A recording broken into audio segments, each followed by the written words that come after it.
బ్రహ్మయ్య మరి తమ్ముడ విష్ణుదేవుడా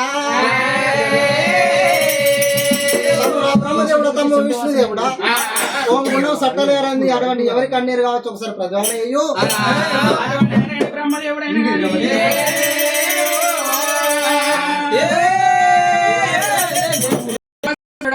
అయినా కానీ ఇది ఒక కంటిని రేక్కడు అని ఏనాడు అడిగినాడు.